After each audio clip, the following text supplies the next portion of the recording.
In this video, I'll explain why your job may be at stake through the rapid change to electric vehicles. I am very much in favor of the change to electric vehicles, but the high pace will put many jobs at risk. There is a big chance that many new jobs will be created, but in order to do this, a structured change process will be needed. Very large investments will be needed in order to change to all cars and all trucks to electric. Utilities, for example, will need to expand power grids and power production, and charging infrastructure will have to expand very rapidly over the next 10 years. But all car buyers will not be able to buy electric cars just because the EU will ban the sales of new petrol and diesel cars from 2035. All investors will not be able to make the necessary investments either. In order to get all the things done that need to be done, governments will need to make plans and make sure that all investors and all car buyers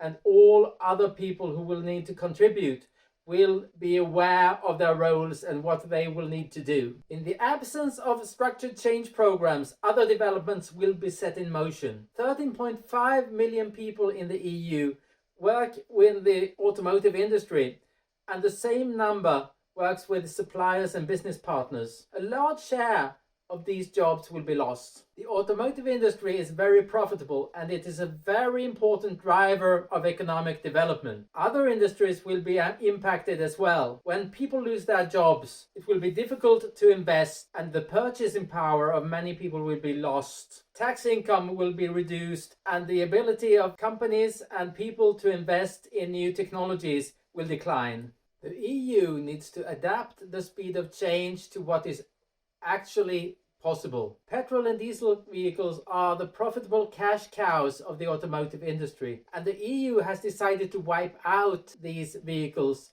and make many profitable and important companies unviable and replace them by nothing. There are no plans for the expansion of power grids, no plans for the expansion of power generation, and no plans for the expansion of charging infrastructure. People who lose their jobs through this change will have a hard time finding new ones within their present professions. And creation of new jobs is likely to be slow. Large numbers of jobs can be created, but in order to do this, the EU and governments will have to unlock these opportunities through structured change programs and training of individuals for their new professions. To do this, a combination of private and public financing will be needed. More people need to learn about these changes and the economic and social consequences of the transformation. I will continue to share my knowledge on this channel, and if you liked this video,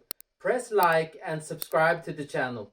In my recent book about the change, the severe economic and social consequences of the rapid change to electric vehicles, I explain how this change needs to be managed and how governments need to do in order to make it a success.